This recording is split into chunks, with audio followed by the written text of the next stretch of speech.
welcome to the October the 22nd, 1996 taping of It Happened in Grand Prairie, as we bring you the history of our city and some of the people that have made an important contribution to that history. This is our history tape number 289, and we're very delighted today. We have a very special couple that have been very meaningful to our city and to the Grand Prairie school system and to the community. And we're so pleased to bring forth Mr. and Mrs. Don Murphy. Don Murphy, welcome to the set, young man. Thank you, Ruthie. It's our pleasure to be here. Oh, and you brought one of your greatest assets with you, your beautiful wife, Sharon. Welcome to the set, Sharon. Thank you. So glad to have you both with us today to maybe reminisce a little with us and make a history tape that is worthy of the Murphys. And with your permission, we'll begin with you, Mr. Don Murphy, and if you'd look right out into your camera and tell us about the real Don Murphy. Tell us your parents' names and maybe a little bit about your brothers and sisters. If you want to name them, let's go for it. This is your time. Well, thank you, Ruthie. I probably got too many brothers and sisters to call by name, but I'm one of 10 children. I have 5 sisters, and there was 5 boys.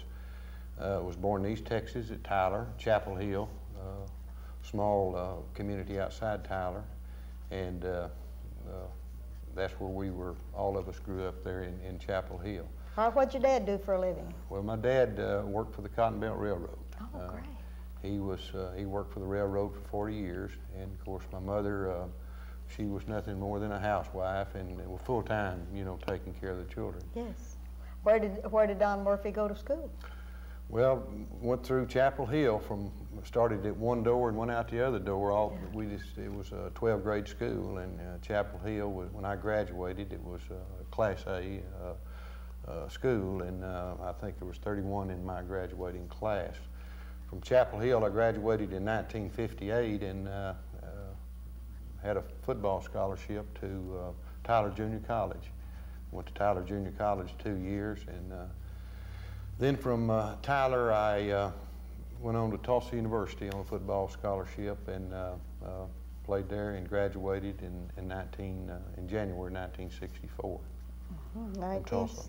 1964 got you out of college, but now let's go back to Chapel Hill. Okay. All right, going to Chapel Hill as a young man, were there some favorite teachers, some people that really inspired you to either want to be an academic excellent student or athletic? Well, I'm sure there were. You know, there's not any one person that jumps out in my mind right now. I guess probably I could give credit to my junior and senior English teacher, Reuben L. Gentry, Yes. for sort of motivating me to go on and try to do as well as I could academically and, of course, athletically. Ms. Gentry was my English teacher, and I know many times, you know, I felt like, you know, I just couldn't comprehend what she wanted me to learn at that particular time, but she said, "You don't have a choice. I'm going to learn you this, Donnie." Oh, and, great.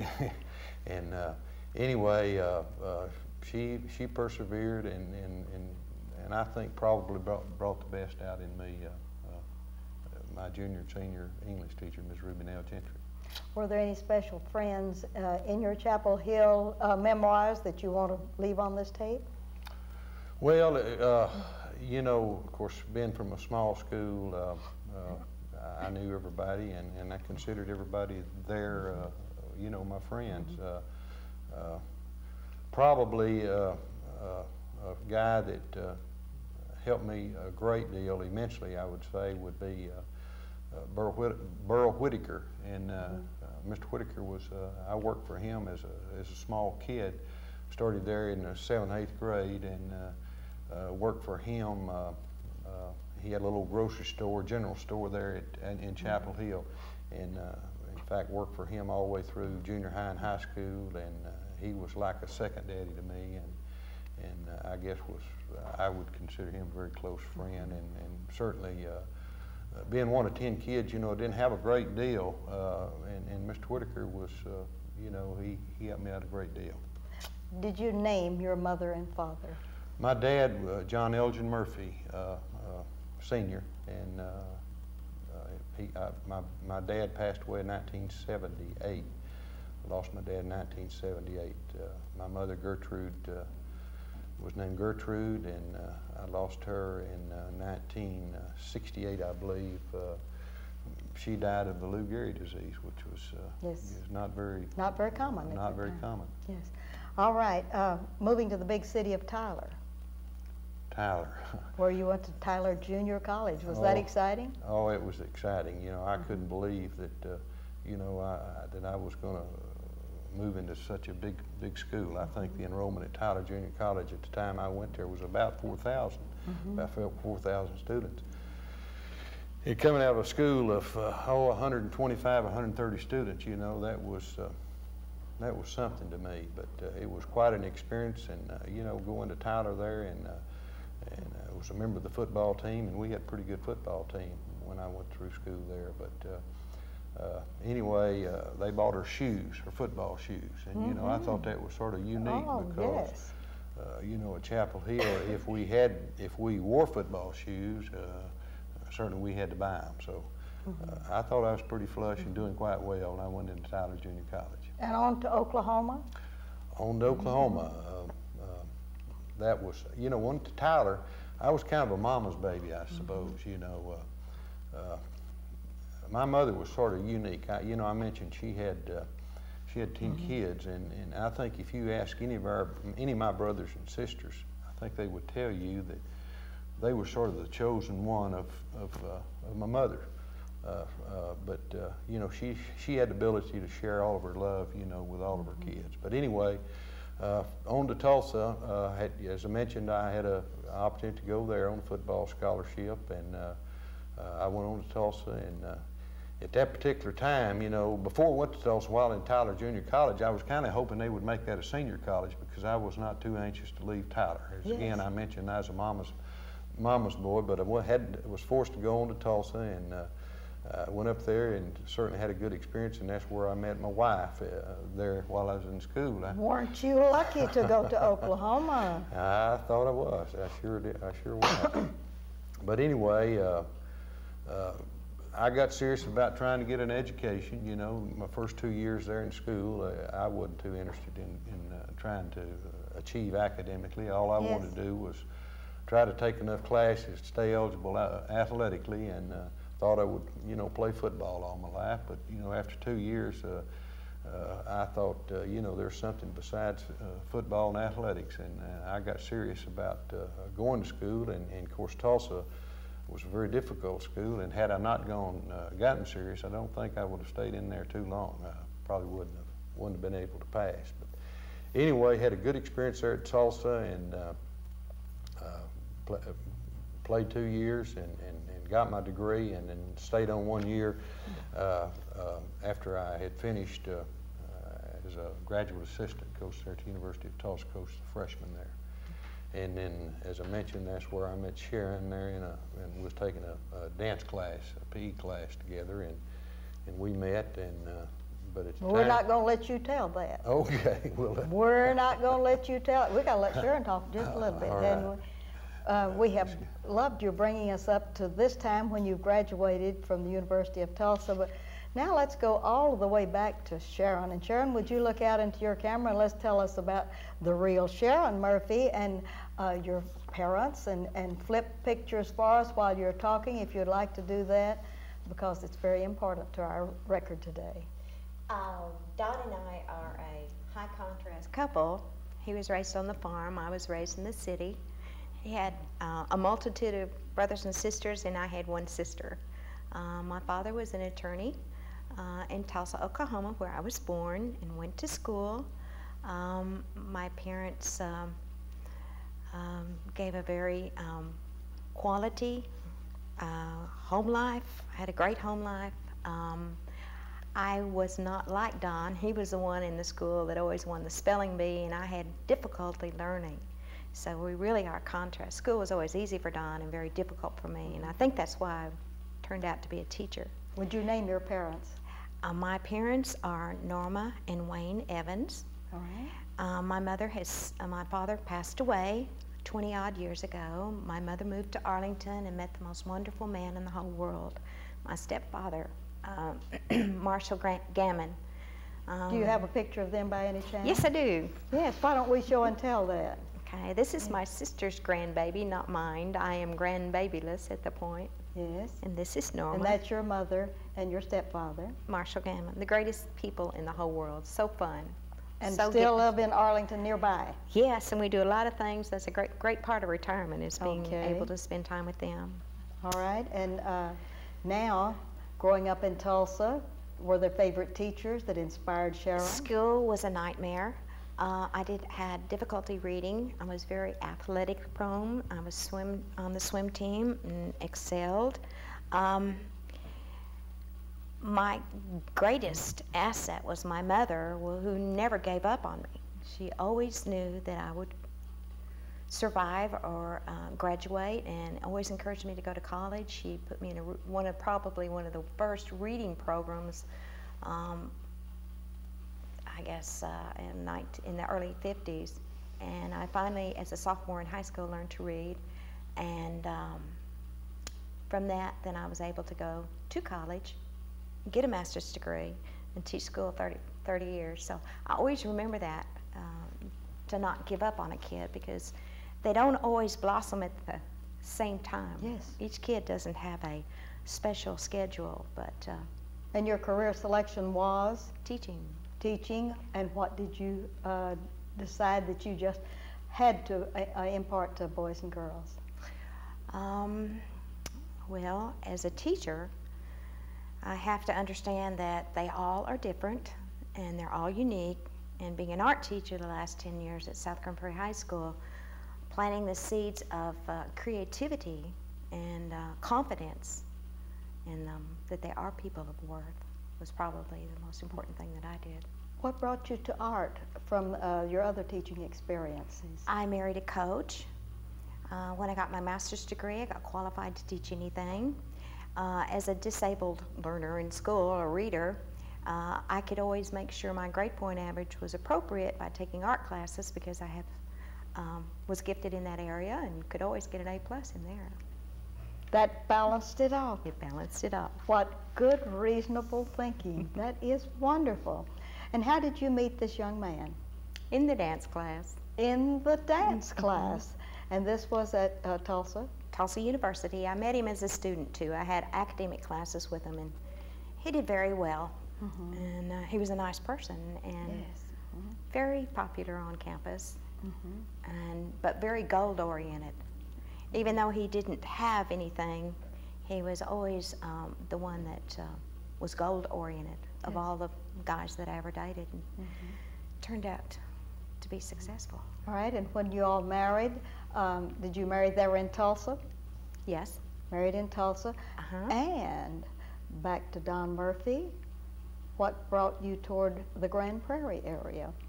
Well, of course, Ruthie, when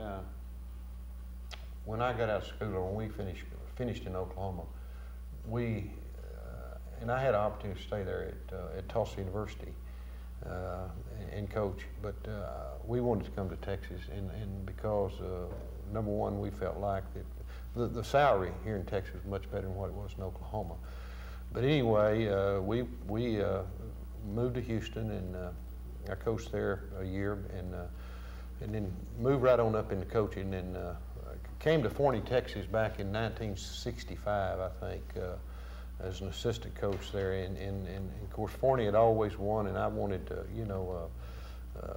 get in on a good, I guess, a good thing there. And we moved to Forney, and thought it would be sort of a temporary type thing. But anyway, we stayed there in Forney, and was only there a year, and but I thought we'd probably go back to East Texas, or I had that sort of my mind, and I don't know exactly whether Sharon did or not, but I thought we might go back to East Texas. But the more we stayed in the area up here, the better we liked it. And at the time when I came to Grand Prairie in 1976, I had been the head football coach and athletic director in Lancaster, and during 5 years prior to, I started on my master's at East Texas State. We both did.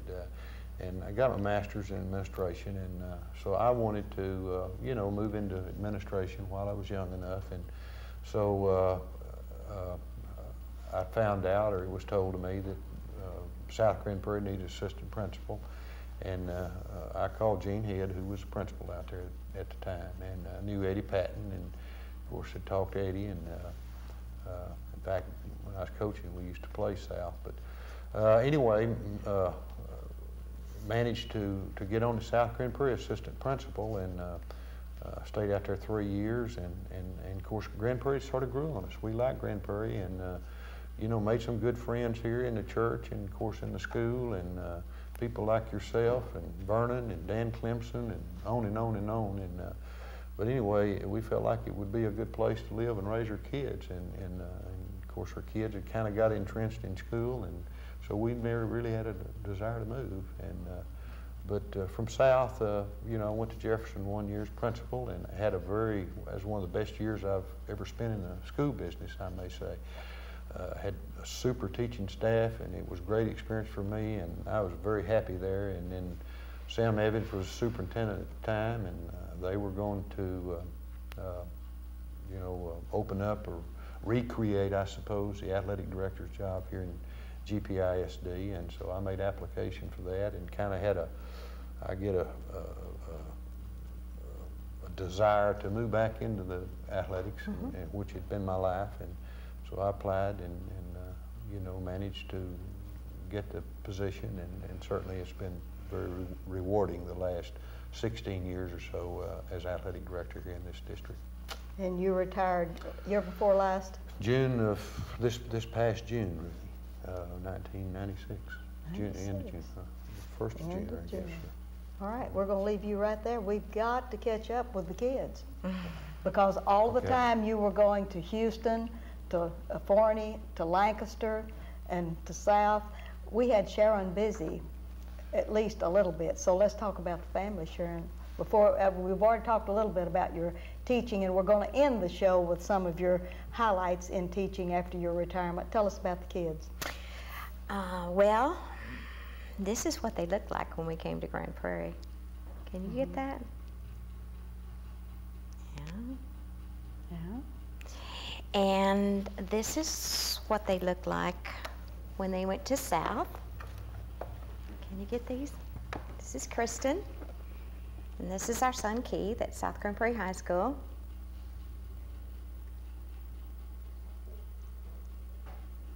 Okay. That was a good experience for them. And this is what they kind of look like now. This is Kristen. And me. And this is a family picture, and I don't know whether it'll show up too good, but this is our extended family now. I have Kristen and Keith, my son and daughter, and there's Tammy, my daughter-in-law, Keith's wife, and my daughter has just recently been engaged to Rudy Barone as of last week, and so I potentially have another son-in-law, and we're very, very pleased about that. Oh, that's very exciting. Yes. Right. A wedding coming up. Yes.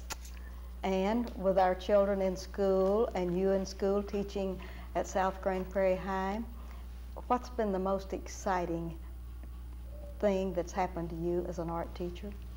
The most exciting thing?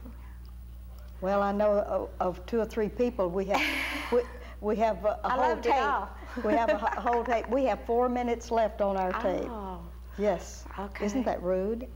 In order to show all of this good stuff about you at the end of your tape. Okay. So the best part of I've been able to, I could teach anything because I was married to a coach. So I taught 2nd grade, and I taught PE and art, and I loved it all. And you had a picture of Reggie. Do you have that picture? Yes, I do have a picture of Reggie. Reggie is one of This is my 1st grader, and his beautiful wife Yolanda. Yes. He was in my 1st grade class. Then he was at South when I was, and he brought this wonderful girl home, and we were like, well, are we going to like her? But we love her. He's a great choice. And this is their wedding. And this is the letter he wrote nominating me for the NFL Teacher of the Year. You never know what they're going to do. You never know what boys and girls will do. Be careful when you mess with first graders because they don't forget. You've got a friend for life or an enemy for life. And let's get back to Mr. Don Murphy. Mr. Don Murphy, would you like to tell me what y'all are doing now? Well, Ruthie, we're having a good time. We really don't have to watch the clock too much. We spend a lot of time in southeastern Oklahoma, about 50 miles north of Broken Bow. If you've been up in that part of the country, this is a snapshot of our cabin. We've got 10 acres of land up at Big Cedar, Oklahoma, right on the Kiamichi River, which is right in the edge of the Ouachita National Forest. Very beautiful. We've got a small cabin on the river that we had a shell built and kind of a family project, the kids and friends, and I've had a lot of help. We've managed to put it in pretty good shape, so it's I understand you helped to build that? Yes, I had a lot of help. My brother was a contractor in Tyler, and he's helped me, and so my son and a lot of others. Is that the river? That's a picture of the water. And oh, that is just glorious. It's crystal clear all the time, and it's just about like you see it the year round. So. All right. Do you play any golf or anything else other than going to this cabin? Ruthie, when I have absolutely nothing to do, I'll play golf because it takes too long. How does Eddie Patton feel about that? Eddie would disagree, you know. Oh, Eddie, he would just faint if he'd hear you say this. Well, I've said that to Eddie, but Eddie enjoys golf, and I enjoy fishing and watching the deer a little bit. I had intentions of shooting a deer. There's a lot of deer around there. But now then, I just shoot them with a camera. 1 minute. My wife won't let me shoot them. So. She won't let you shoot them. All right. In the 1 minute we have left, we're going to give that to you because Sharon's going to take up the other 5 minutes that we have on this with excerpts taken from Billy Donegan's tape at her retirement. What was the happiest thing that's happened to you since retirement? Since retirement, I guess just having the, having the time to do what I want to do and being able to attend my son's football games on Friday night. As athletic director, I was sort of torn between the Gophers and the Warriors on Friday night and not been able to see his ball game. So we can load up on Friday afternoon and go watch him play. So that's pretty happy time. And yell for the Warriors. I yell for the Warriors, and I also pull for the Gophers. So it's been delightful to have y'all on the show. And as we round it out with Sharon's wonderful highlight, we want to thank both of y'all for being on this show and sharing your lives with us. We could have done 2 hours of this, I know. Maybe we'll come back and do another hour or so later. Thank you, Ruthie. You're so kind. Thank you. And this is Ruthie Jackson reminding you that history is as we live and do. For all those times you stood by me, for all the truth that you made me see, for all the joy you brought to my life, for all the wrong that you made right, for every dream you made come true, for all the love I found in you, I'll be forever thankful, baby. You're the one who held me up, never let me fall. You're the one who saw me through it all. You were my strength.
because you